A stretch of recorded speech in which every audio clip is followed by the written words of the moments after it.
boa noite, meu querido irmão, minha querida irmã, graça e paz da parte de Cristo Jesus, que nós estamos aqui neste domingo, dia 11 de abril de 2021, reunidos para louvor, honra e glória do nome do nosso Deus.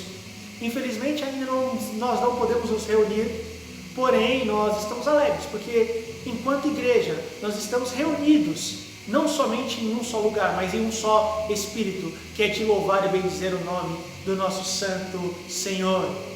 A palavra de Deus lá no livro de Apocalipse, capítulo de número 19, verso de número 6, vai dizer assim: Então ouvi algo semelhante ao som de uma grande multidão, com estrondo de muitas águas e fortes trovões que bradavam: Aleluia! Pois reina o Senhor, o nosso Deus, o Todo-Poderoso. Aleluia! Reina o nosso Deus, por isso que nós louvamos a este Deus.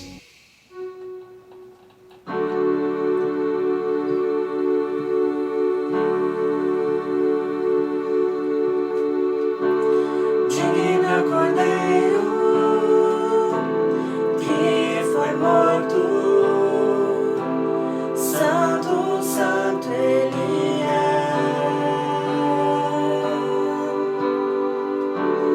Um novo cântico ao que se assenta sobre o trono do céu.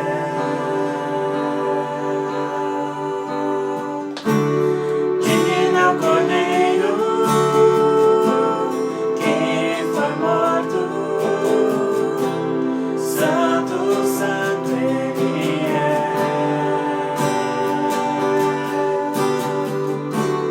Um novo cântico ao que se assenta sobre o trono do céu.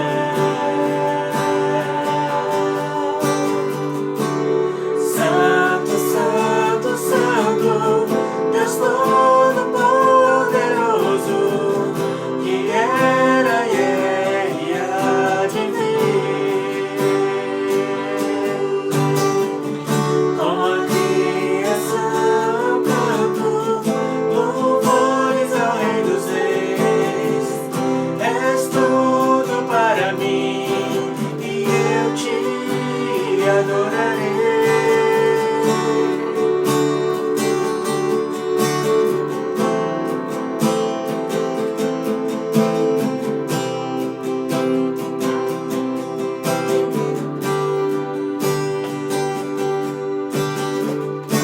Está vestido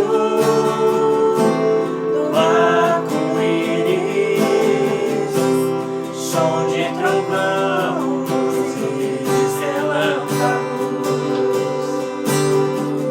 louvores, honra e glória, força e poder pro sempre, ao único Rei eternamente. Santo, Santo, Santo, Deus Todo-Poderoso, que era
Graça e paz, vamos orar, irmãos. Senhor, Deus e Pai Altíssimo, Deus poderoso, eu venho neste momento, Pai, te louvar e te agradecer. Agradecer por quem o Senhor é o Deus das nossas vidas, o Deus digno de toda a honra, de toda a glória e de todo louvor, o Criador de tudo e de todas as coisas. Pai, com toda a tua grandeza, o Senhor se importa com cada um de nós. E, Pai, lhe ofertamos mesmo, Senhor Deus, este culto, Senhor Deus, ó Pai, porque o Senhor, Pai, é merecedor, porque o Senhor é o Deus digno, o único e verdadeiro. Louvado seja o Senhor, Deus Altíssimo. Muito obrigado pelos seus cuidados, muito obrigado pelo teu amor, muito obrigado por enviar o seu Filho, por ter enviado o seu Filho, ó Pai, para ser o sacrifício mesmo por nossas vidas. Hoje Jesus está ao teu lado e te louvamos por isso. Pai, muito obrigado por quem o Senhor é, por tudo que o Senhor tem feito por cada um de nós. Te louvamos e dedicamos este culto ao Senhor, no nome de Jesus. Amém. Louvado seja o nome do nosso Deus. Convido você para acompanhar a leitura bíblica no livro do profeta Isaías, no capítulo de número 46, onde nós leremos do primeiro versículo até o versículo de número 13, Isaías capítulo 43, do 1 ao 13, vai dizer assim a palavra do Senhor.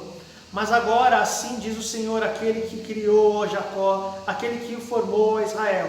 Não tema, pois eu o resgatei, eu o chamei pelo nome, você é meu. Quando você atravessar as águas, eu estarei com você. Quando você atravessar os rios, eles não o encobrirão. Quando você andar através do fogo, não se queimará, as chamas não o deixarão em brasa. Pois eu sou o Senhor, o seu Deus, o Santo de Israel, o seu Salvador. Dou o Egito como resgate para livrá-lo, a Etiópia e Sebá em troca de você, visto que você é precioso e honrado à minha vista, porque eu o amo, darei homens em seu lugar e nações em troca da sua vida. Não tenha medo, pois eu estou com você. Do Oriente trarei seus filhos e do Ocidente ajuntarei vocês. Darei ao Norte, entregarei-os, e ao Sul não os retenha. De longe tragam os meus filhos e dos confins da terra as minhas filhas. Todo o que é chamado pelo meu nome, a quem criei para a minha glória, a quem formei e fiz. Traga ao povo que tem olhos, mas é cego, que tem ouvidos, mas é surdo. Todas as nações se reúnem e os povos se ajuntam. Quando um deles predisse isso e anunciou essas coisas passadas,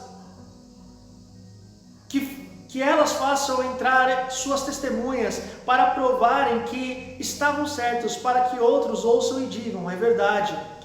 Vocês são as minhas testemunhas, declara o Senhor, e o meu servo a quem eu escolhi, para que vocês saibam e creiam em mim e entendam que eu sou Deus. Antes de mim, nenhum Deus se formou, nem haverá algum depois de mim. Eu mesmo sou o Senhor, e além de mim não há Salvador algum. Eu revelei, salvei, anunciei, eu e não um Deus estrangeiro entre vocês. Vocês são testemunhas de que eu sou Deus, declara o Senhor. Desde os dias mais antigos, eu sou. Não há quem possa livrar alguém da minha mão, agindo eu. Quem o pode impedir? Agindo Deus, quem pode impedir os feitos das mãos do Senhor? Muitas vezes nós nos perdemos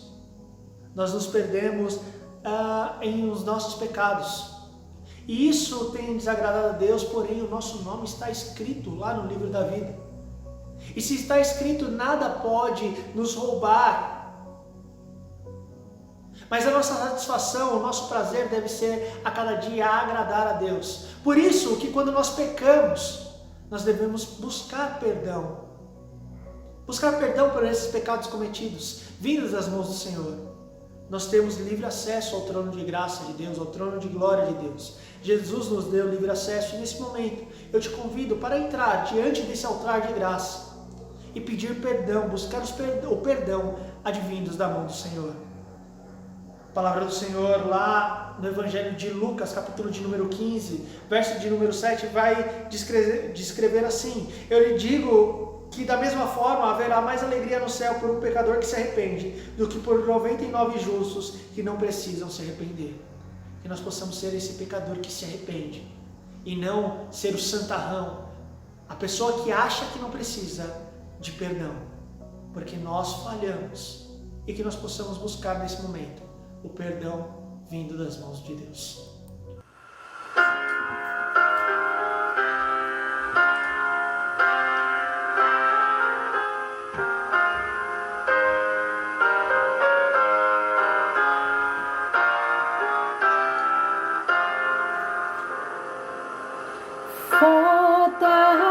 Fortalece a tua igreja, ó bendito Salvador. Dá-lhe tua plena graça, vem renova seu vigor. Vivifica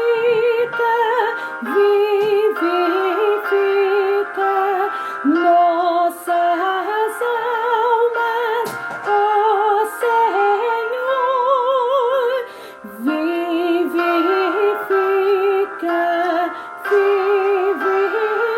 Vivifica nossas almas, ó Senhor. Amém.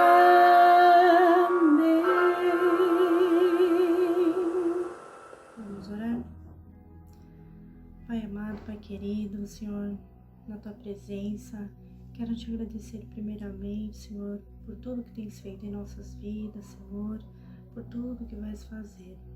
Obrigada, Senhor, pela saúde, pelas Tuas misericórdias para as nossas vidas. Venho agora lhe pedir, Senhor, a Tua misericórdia e pedir perdão, Senhor, pelas nossas dívidas. Perdoa, Senhor, nossos pecados. Em nome de Jesus, lhe peço, Senhor, estas bênçãos e Te agradeço. Em nome de Jesus. Amém.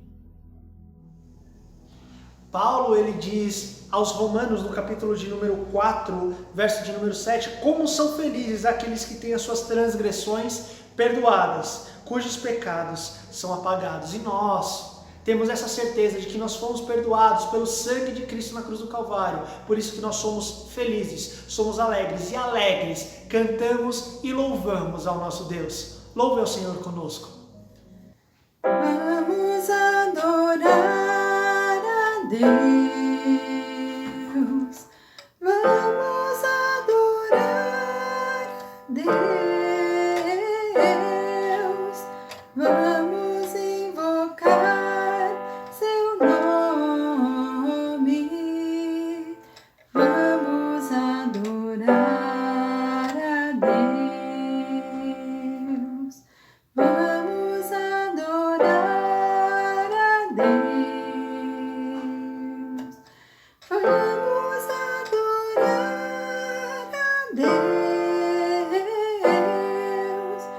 Vamos invocar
Quero que valorize o que você tem.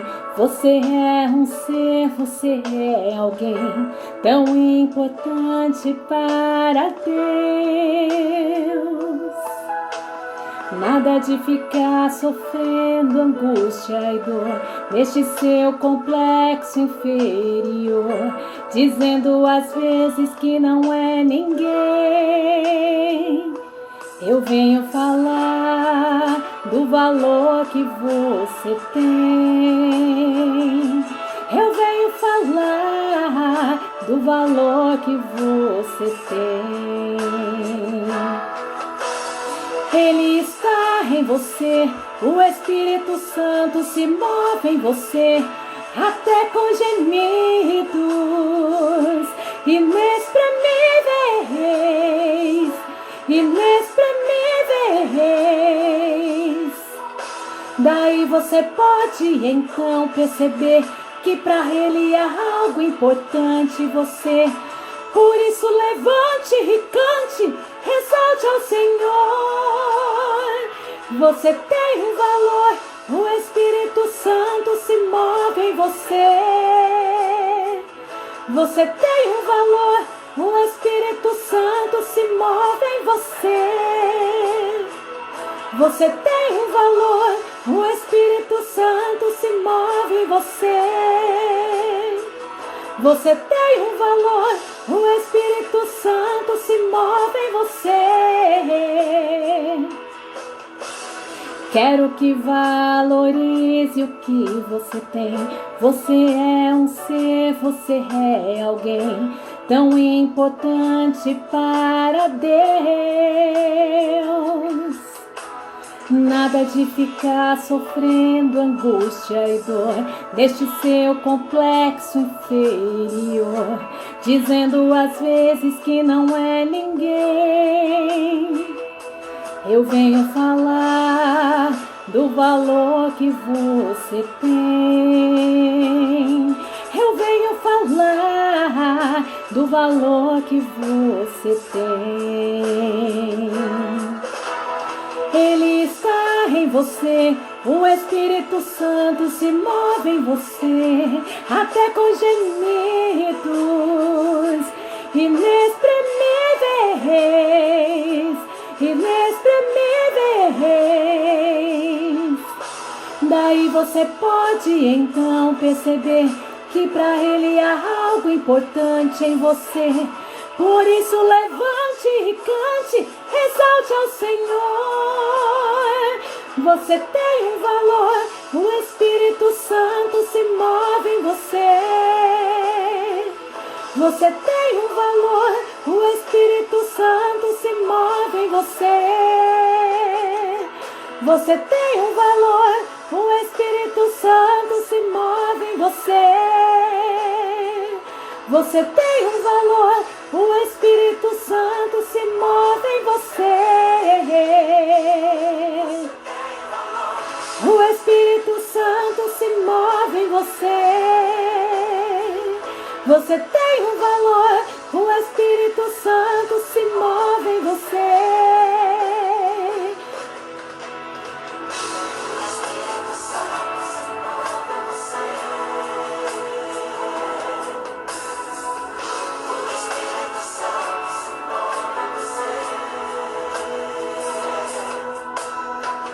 O Espírito Santo se move em você. O Espírito Santo se move em você. Você tem um valor.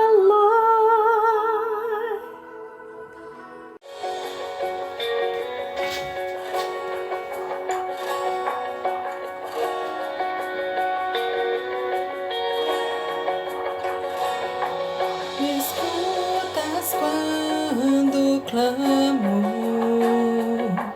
e acalma o meu pensar. Me levas pelo fogo, curando todo o meu ser. Confio em ti.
Jesus, eu preciso de ti.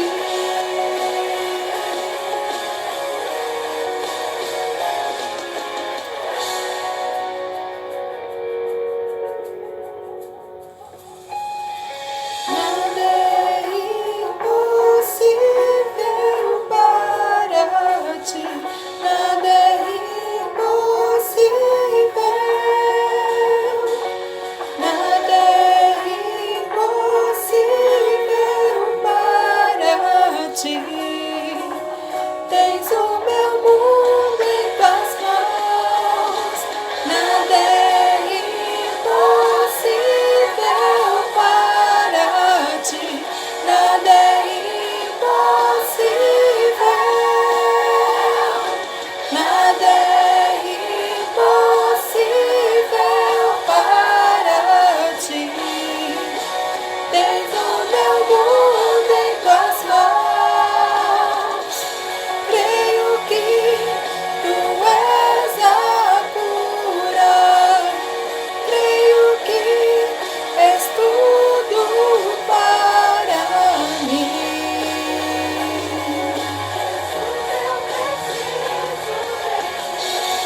Creio que tu és a vida.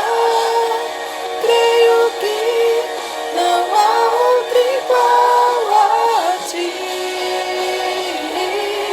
Jesus, eu preciso de ti. Não há outro igual a ti. Jesus, eu preciso de ti.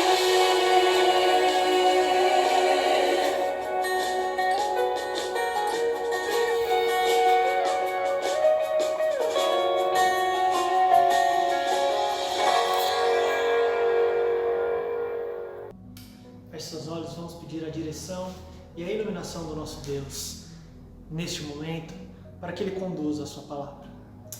Pai Santo, que neste momento nós possamos estar desejosos de ouvir da Tua Santa Palavra.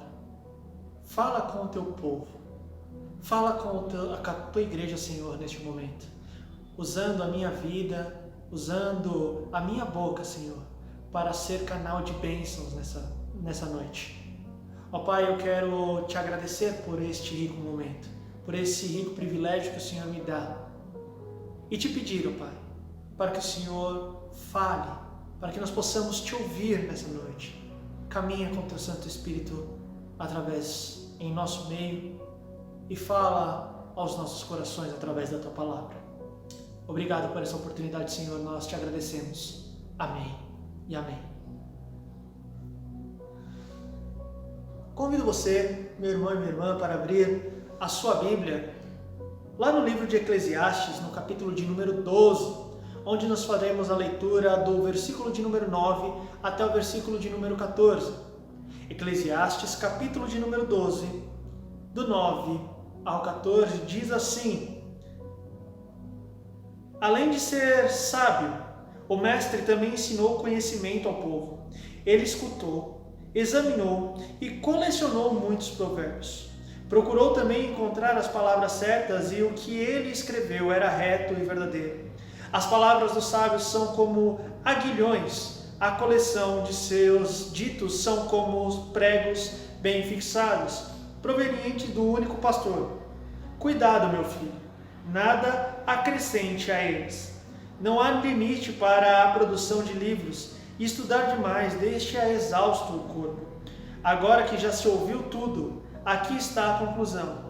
Tema a Deus e obedeça aos seus mandamentos, porque isso é o essencial para o homem, pois Deus trará ao julgamento tudo o que foi feito, inclusive o que está escondido, seja bom, seja mau.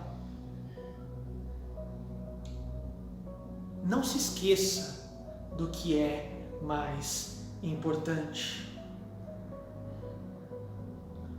Pensemos juntos, meus irmãos, a respeito da responsabilidade missionária da igreja. Talvez seja estranho falar desse assunto num texto sobre sabedoria do Antigo Testamento, Entretanto, eu creio que o chamado do Senhor para a missão, na verdade, não é algo que nós encontramos somente em um ou outro texto nas Escrituras, onde nós escolhemos base bíblica para a missão da igreja no mundo de hoje. É interessante quando nós recuperamos essa dimensão de que toda a palavra do Senhor, ela é um grande relato da missão de Deus para redimir toda a humanidade, toda a criação. A obra redentora que já teve início no passado, teve o seu curso na história e tem o seu curso hoje no presente. E aponta sempre para a redenção completa de todas as coisas em Jesus Cristo. Este sim é o nosso futuro e é algo que nos anima e nos dá sempre uma esperança. O conceito de missão que nós temos hoje é graças ao benefício do tempo e do olhar em retrospectiva e de entender a missão da igreja a partir de Jesus Cristo. Ainda que o autor de Eclesiastes ele não tenha escrito pensando neste conceito, creio que existem princípios importantes que ele descobriu e que servem para nós nortearmos a maneira como se vive a missão nos dias de hoje. Existem 3 rápidas teses para começar. Nós já sabemos o que nós devemos fazer. E eu creio que, no geral, somos conscientes da nossa responsabilidade missionária.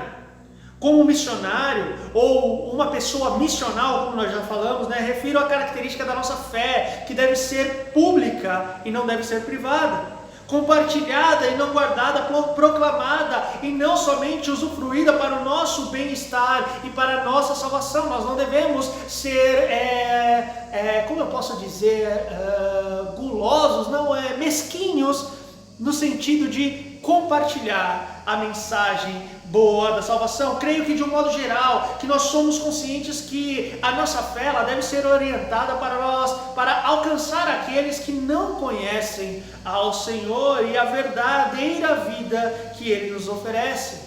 Uma segunda tese bem rápida, é preciso revisar o como e as nossas motivações, revisar como nós nos envolvemos e atuamos em obediência à missão que o Senhor nos chama a realizar, revisar se estamos conscientes que o chamado que o Senhor tem para nós tem a ver com o todo de nossas vidas e não somente com um compartimento desta nossa vida.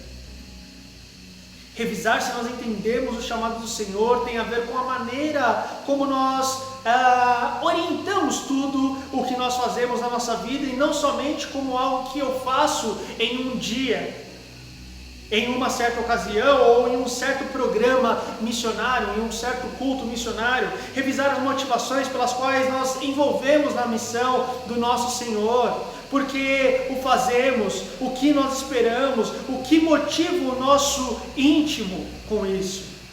Uma terceira tese, o pregador de Eclesiastes pode nos ajudar. Meditando há pouco tempo para preparar uma série de estudos no livro de Eclesiastes, eu redescobri essa riqueza de princípios importantes da palavra do Senhor.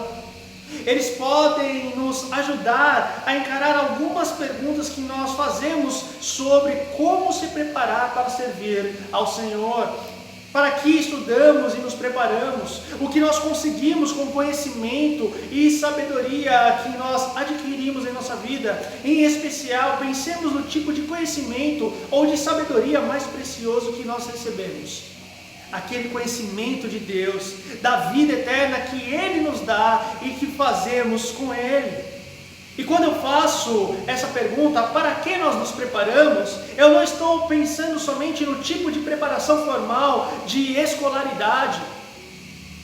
Eu penso também na nossa experiência comunitária de igreja,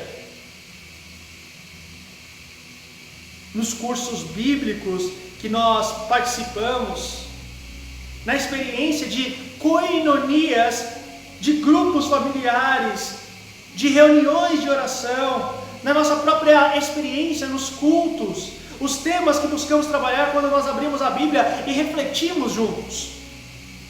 Como isso nos prepara para melhor servir ao Senhor quando nós deixamos essas reuniões e saímos para enfrentar muitos desafios do cotidiano da vida. É interessante que o contexto da reflexão final que o autor de Eclesiastes faz é que o contexto da perspectiva da morte. O autor fala a jovens, no capítulo de número 12, ele faz uma série de imagens e e metáforas a respeito do envelhecer, do se aproximar-se da morte, e vai alertar então nos versículos 1, 6 e 7, né? Antes que o pó volte à terra de onde veio e o espírito volte a Deus que o deu, lembre-se do seu Criador nos dias da tua mocidade. Antes que o pó volte à terra onde veio, o espírito volte a Deus que o deu. O que nós fazemos na nossa vida? Ou seja, para o autor, defrontar-se com a morte nos leva a abandonar um foco egoísta na realização, no prazer, e abre espaço à oportunidade que nós buscamos a Deus em um melhor entendimento dos nossos propósitos que Ele tem para as nossas vidas. Antes, no capítulo 7, ele diz que é melhor ir a uma casa onde há luto do que numa casa que há festa. E é preciso refletir enquanto posso sobre as coisas mais importantes da vida, no nosso chamado, na nossa vocação e o que nós vamos fazer das nossas vidas. Portanto, eu convido você, meu irmão e minha irmã, a entender o que é mais importante nas nossas vidas. E eu queria destacar a característica do sábio. Vejamos o que o sábio tem a nos ensinar. No livro de Eclesiastes há uma ênfase do autor de que é necessário que nós cresçamos em conhecimento e sabedoria. Somos sempre chamados ao conhecimento, à sabedoria ao longo das nossas vidas. Não espere encontrar um colega 20 anos depois dessa pessoa dizer: você não mudou nada, continua o mesmo. Imagina! Não devemos esperar que ninguém nos veja 20 anos mais tarde exatamente como nós éramos no tempo atrás. Ou seja, eu me refiro à necessidade que nós temos de crescer sempre em direção a sermos pessoas mais maduras, que no dia a dia progridem no conhecimento de Deus, melhor preparada para enfrentar os momentos difíceis e as crises pelas quais nós temos que passar. As nossas aspirações santas é que alguém que nos encontre depois de muitos anos nos diga: te vejo mais maduro, te vejo diferente, mais preparado, vejo algo diferente em você. Vejo você mais parecido com Jesus, uma pessoa de quem eu devo aprender mais. Isso é a aspiração santa, a necessidade de crescer em conhecimento e sabedoria. E creio que isso está relacionado com outros dois princípios. O primeiro, de fortalecer as suas pernas para dar passos maiores. Esta é outra maneira de parafrasear o ditado popular que diz que não devemos dar um passo maior do que a nossa perna. Mas creio que essa outra versão, né, fortalecer as nossas pernas para dar passos maiores, ela capta muito melhor o espírito do ensinamento do sábio em Eclesiastes. Isso significa que tudo o que nós fazemos está relacionado com o nosso crescimento, ou com a falta do nosso crescimento em conhecimento e em sabedoria. Como vamos enfrentar novos desafios e missões que aparecem diante de nós? Não é justamente formando a equipe, preparando pessoas com diferentes dons e capacidades e aprendendo a ser fiel, obediente a essas novas portas que se abrem? Como nós podemos esperar ser uma bênção, sermos úteis e habilidosos se nós não progredirmos em conhecimento e sabedoria? Me diz. Fortaleça as suas pernas para dar passos maiores. É um princípio que nos mantém numa atitude humilde, que é daquele que sempre tem algo muito maior a ser aprendido no caminho da obediência na missão do Senhor. O segundo princípio relacionado a esse é que só podemos oferecer aquilo que nós recebemos. Ou seja, além de ser sábio, no capítulo de número 12, verso 19 diz: o mestre também ensinou o conhecimento ao povo. Que tipo de tesouros nós queremos compartilhar? Precisamos reconhecer que somente seremos capazes de compartilhar os tesouros que Deus já nos tem dado. Este é o princípio espiritual. Em Marcos, no capítulo de número 4, versos 24 e 25, Jesus ele vai dizer: considerem atentamente o que vocês estão ouvindo, com a medida com que medirem, vocês também serão medidos, e ainda mais lhe acrescentarão: a quem tiver mais, lhe será dado de quem não tiver, até o que tem lhe será tirado. Essas palavras que podem parecer estranhas numa leitura muito superficial ou fora de contexto, Jesus ele falava do potencial das sementes como uma imagem do reino de Deus, daquilo que elas poderiam vir a produzir. No mesmo capítulo e mesmo contexto, Jesus fala daquela lâmpada que não deve se colocar debaixo de uma vasilha ou debaixo de uma cama, mas sim no alto de um poste para iluminar, em um lugar apropriado para dar a luz. Ou seja, somente a semente ela deve produzir todo o potencial que ela carrega consigo, melhor dizendo. A palavra de Deus, ela deve produzir um efeito poderoso na vida das pessoas, e aqueles que recebem a luz devem também ser luz. Somente podemos dar aquilo que nós recebemos e somos responsáveis por aquilo que nós recebemos do nosso Senhor. Além de ser sábio, o mestre também ensinou conhecimento ao povo. Vejamos rapidamente as disciplinas apontadas pelo pregador de Eclesiastes para caminhar junto a essa maturidade e obediência. As habilidades do sábio são ouvir, né? Vemos que o sábio examina, pondera e ordena tudo que estudou, mas a primeira atitude é a de ouvidos atentos, que prestam bastante atenção, que ouvem.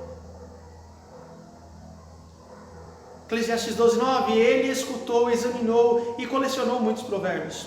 Observar, ouvir atentamente são os primeiros passos de um bom início.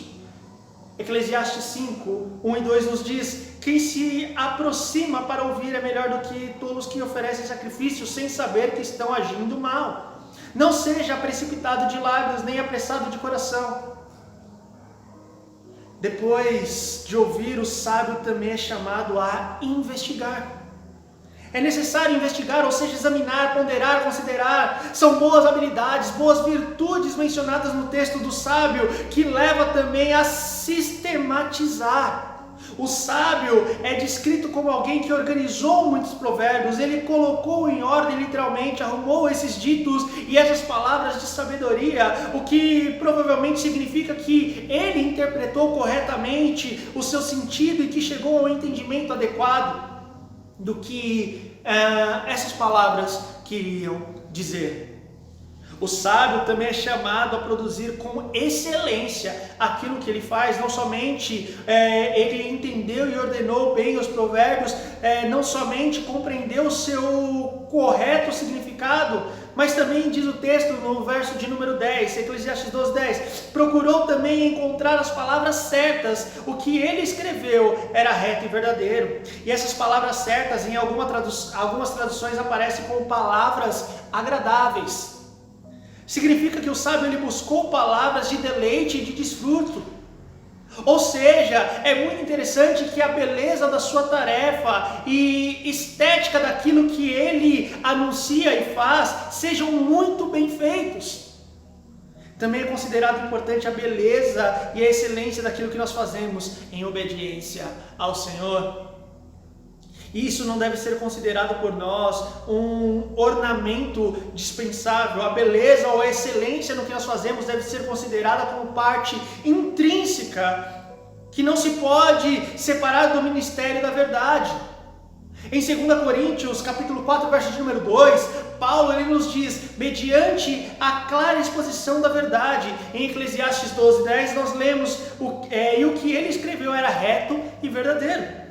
Isso nos leva à quinta característica de um sábio, um compromisso com a verdade. Não só no final do texto do capítulo de número 12, verso de número 14, mas em outras sessões, outros momentos dos chamados textos da sabedoria das Escrituras, nós vemos esta importância da busca do que é verdadeiro. Por exemplo, em Provérbios capítulo de número 8, verso de número 7, vai falar assim, olha, minha boca fala a verdade. Ou em Provérbios 22:21, ensinando-lhes as palavras dignas de confiança para que vocês respondam com verdade a quem o enviou. As palavras dos sábios são certas, palavras de verdade. Deus afirma e valoriza a busca do bom e verdadeiro e trará julgamento em tudo o que foi feito. A acessibilidade de um sábio é que ele reconhece a fonte da verdade. As palavras de verdade, como Calvino já nos recordou séculos atrás a respeito disso, vêm de uma única fonte. Onde quer que encontremos a verdade, se é verdade, precisamos reconhecê-la e assim louvar a Deus de que toda a verdade procede dele. Falando com estudantes universitários, lá na minha sala da psicologia, pessoal, nós passamos esses dias por uma prova, né? Uma primeira avaliação, e muitos estudantes, eles eram novos, né? São estudantes novos, acabaram de sair do colégio e é a primeira faculdade que estão fazendo, e eu sou o monitor da sala, podemos assim dizer, né? O embaixador da sala, e aí eu falei, né? E procuro sempre animar eles com relação a isso. Eu falei assim, gente, nós devemos buscar este conhecimento e aplicá-lo em todos os nossos dias, né? É muito interessante quando nós buscamos o conhecimento e sabemos que este conhecimento nos foi dado porque Deus permitiu que nós adquiríssemos esse conhecimento. Nós devemos lembrar, meus irmãos, que a verdade ela vem de um único pastor e leva louvor ao seu nome. Então, se é boa e verdadeira ciência, traz louvor ao nosso Deus, que nós possamos louvá-lo. E falando de ciência, isso nos leva a entender toda a dimensão da sabedoria do conhecimento que o sábio leva a ter, e o que seria o nosso segundo ponto, a sabedoria desse sábio. Aquilo que é importante. Que tipo de sabedoria é essa que nós aspiramos ter? Qual a diferença entre a verdadeira sabedoria e o conhecimento vazio, do qual o sábio diz estar enfadado, cansado? Vejamos algumas características. A primeira é uma sabedoria cujas palavras são como aguilhões e pregos. As palavras dos sábios são como aguilhões e a coleção dos seus ditos são como pregos bem fixados provenientes de um único pastor. Aguilhões eram como longas varas com uma ponta afiada, usada para conduzir o rebanho, para manter o gado na direção correta enquanto estava arando, né? Assim, as palavras de sabedoria ajudam a guiar alguém pelo caminho correto. Além do mais, as palavras dos sábios, elas provêm estabilidade moral e intelectual como pregos bem fixados. E esse é o tipo de sabedoria que não tem luz própria. Em última análise, essa sabedoria ou luz é dada pelo único pastor, que é o nosso Senhor. Séculos atrás foi João da Cruz quem disse: o Senhor é a luz, nós somos trevas. E essa luz que é o Senhor, ela nos invade as trevas que nós somos, e nos revela e desvela as verdadeiras intenções e motivações. Faz-nos mais conscientes de quão pecadores somos quando trevas somos, mas o que é fabuloso é que essa luz do Senhor nos invade e faz com que nós possamos brilhar e levar essa luz a outras pessoas. Não a luz própria da minha capacidade de brilhar, mas uma luz que vem do Senhor, que me ilumina, revela quem sou de verdade e é projetada para aqueles que ainda estão nas trevas. Essa sabedoria é aquela do sábio que reconhece os riscos da falsa sabedoria e do falso conhecimento. Veja o verso de número 12 de Eclesiastes 12. Cuidado, meu filho, nada acrescente a eles. A parte final do livro de Eclesiastes afirma a sabedoria do pregador e convida o leitor a prestar a cuidadosa atenção às palavras do sábio. Qualquer coisa além disso seria falsa sabedoria. É claro que o sábio em Eclesiastes ele não desencoraja a busca por conhecimento. Algo que ele nos incentiva a fazer durante todo o livro. Ele disse no começo do livro: a sabedoria é melhor do que a insensatez, como a luz é melhor do que as trevas. Mas ele fortemente desencoraja o tipo de conhecimento que só leva a nos vangloriar. Por isso, ele continua em Eclesiastes 12:12, não há limite para a produção de livros, estudar demais deixa exausto o corpo. Porque esse tipo de conhecimento que leva a me gabar, a ostentação, a vanglória, ele é enganoso. É um tipo de conhecimento que vai levar à exaustão do corpo. É um tipo de conhecimento que vai levar, nos fazer a tentar discernir o que é conhecimento e o que é vaidade.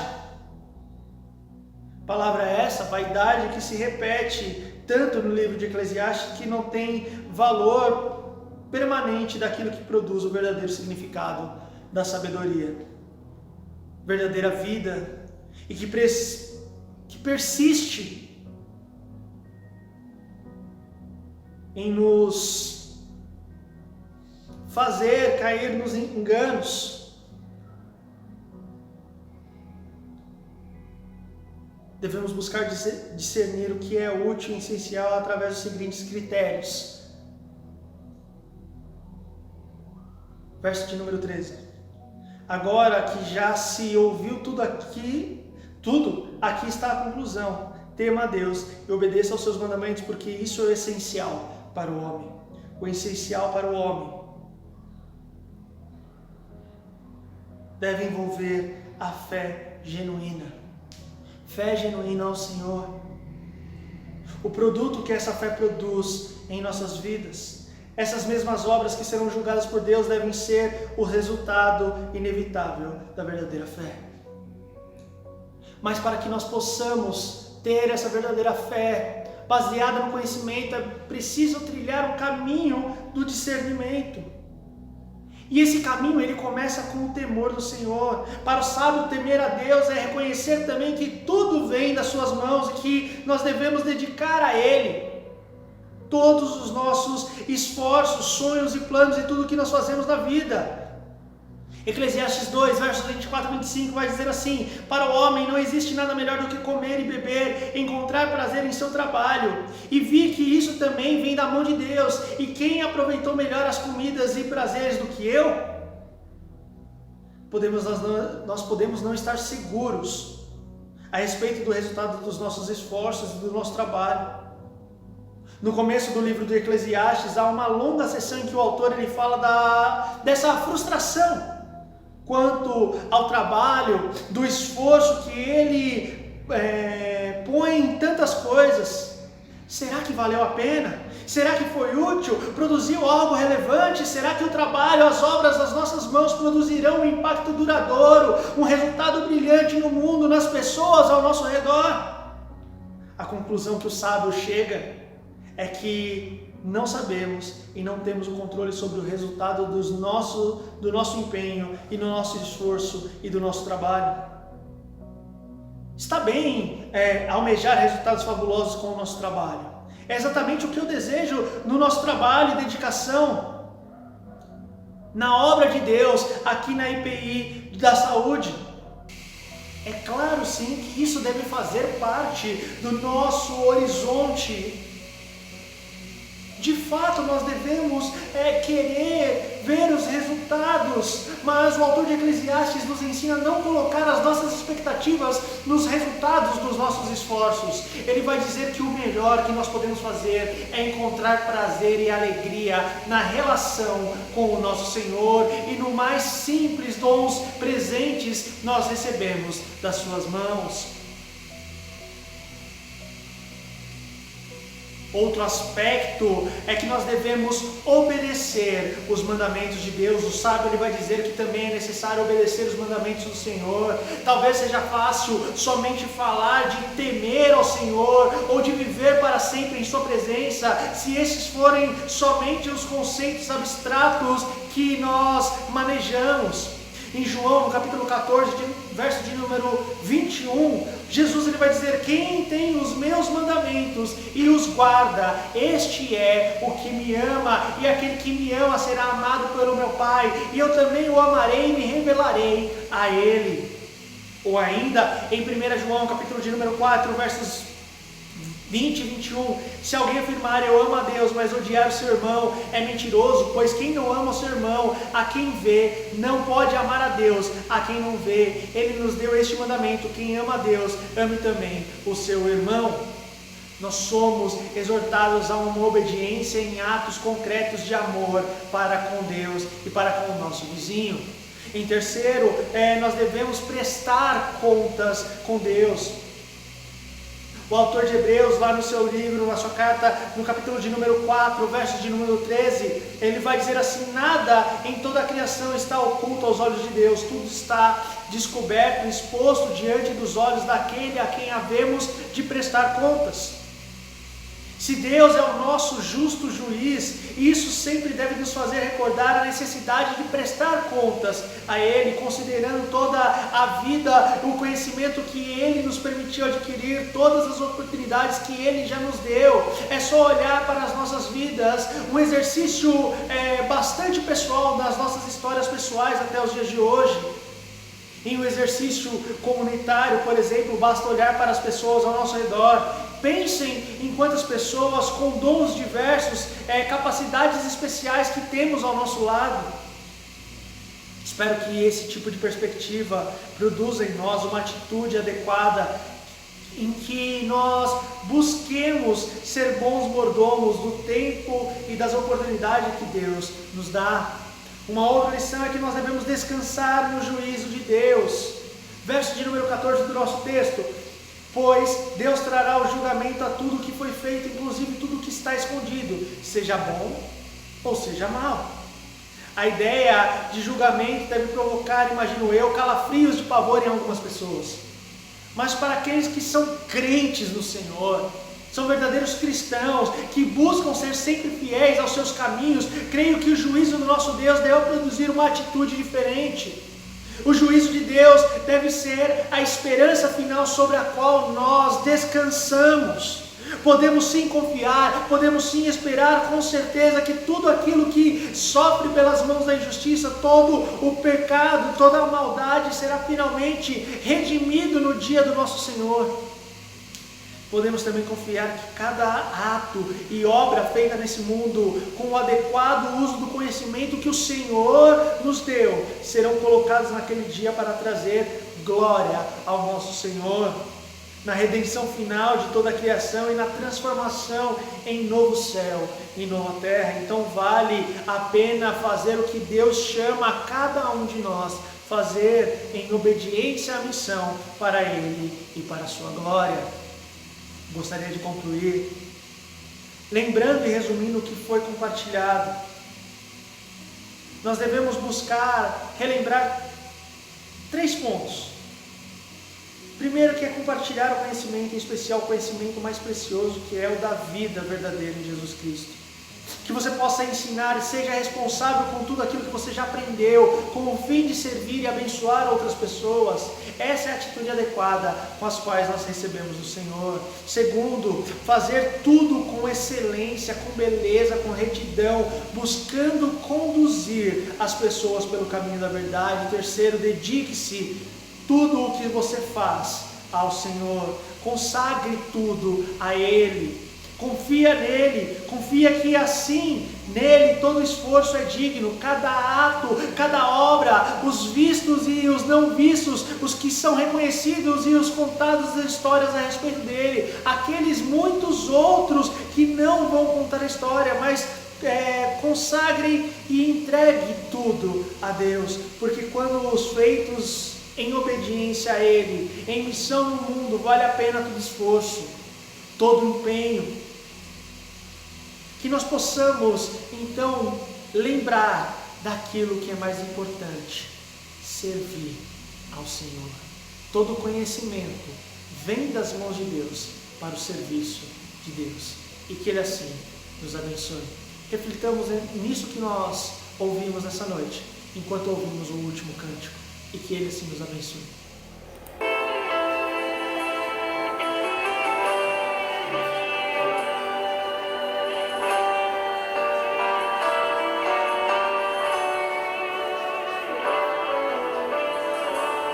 Mestre, eu preciso de um milagre.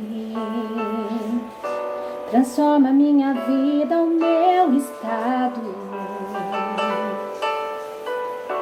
Faz tempo que eu não vejo a luz do dia. Estão tentando sepultar minha alegria, tentando ver meus sonhos cancelados. Lázaro ouviu a sua voz quando aquela pedra removeu. Depois de 4 dias ele reviveu. Mestre, não há outro que possa fazer aquilo que só o teu nome tem todo o poder. Eu preciso tanto de um milagre. Remove a minha pedra,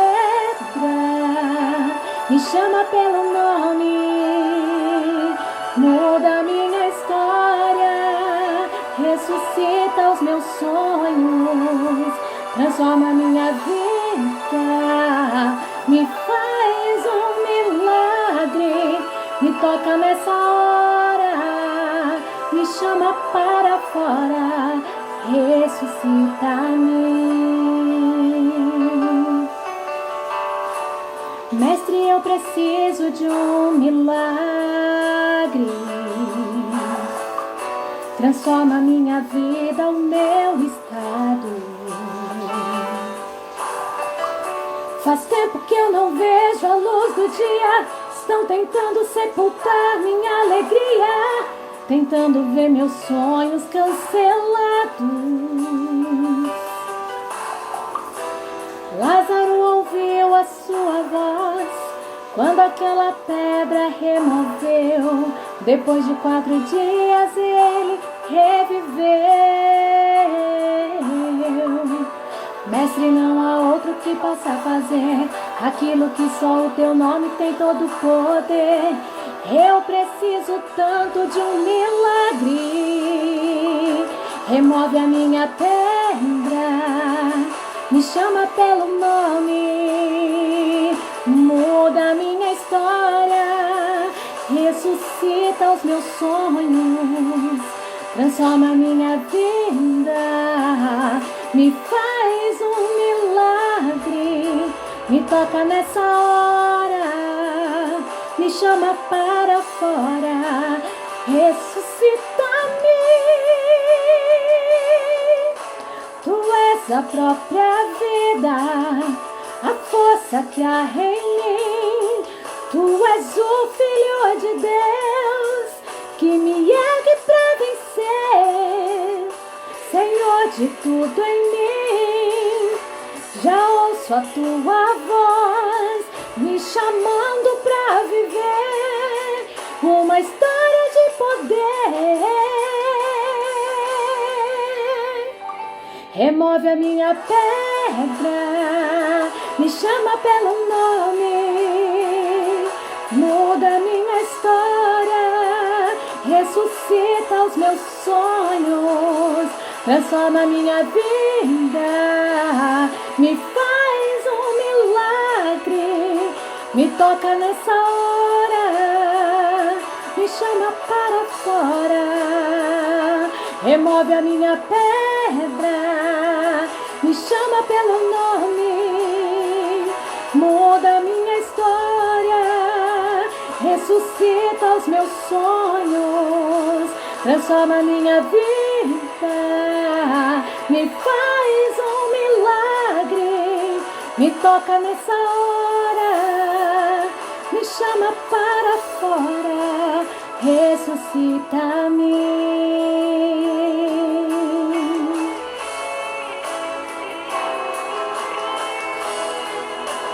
Ressuscita-me.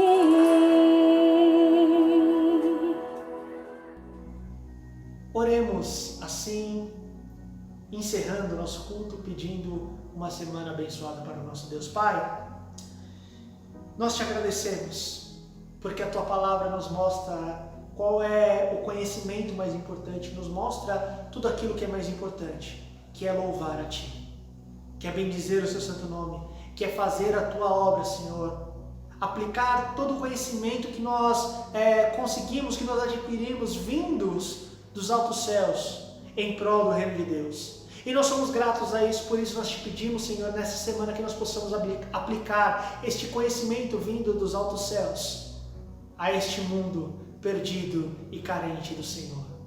Ó Pai, nos dê uma semana abençoada e que, se o Senhor não voltar, possamos nos reunir mais e mais vezes para te louvar e bendizer o seu santo e bendito nome. Obrigado por tudo aquilo que o Senhor tem feito na vida da tua igreja, mesmo nesses momentos de pandemia, nesses momentos delicados, Senhor. Nós queremos te agradecer, porque o Senhor tem cuidado dos seus. Obrigado, Senhor, por tudo. Nós oramos em nome de Jesus. Que a maravilhosa graça de Cristo Jesus, o amor de Deus, o nosso Pai, a comunhão e a consolação do Espírito Santo repouse sobre você, meu irmão e minha irmã, filhos de Deus, espalhados pela face da terra, hoje e para todo sempre. Amém e amém.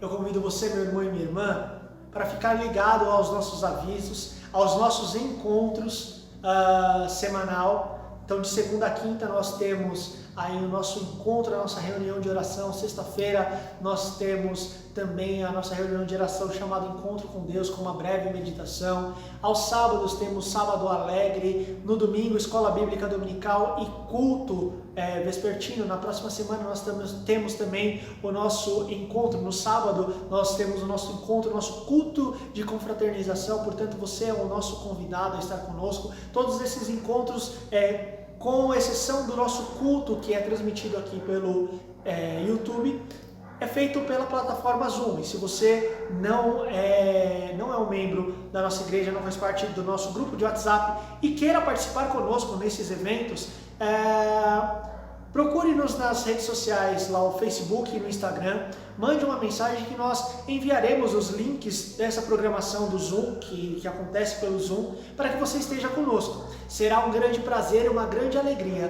ter você participando conosco. Deixa o seu like, se inscreve no nosso canal, compartilhe esse culto com outras pessoas para que mais pessoas possam louvar a Deus conosco. No mais, que nós tenhamos uma semana abençoada, que Deus assim nos abençoe. Boa noite e boa semana a todos.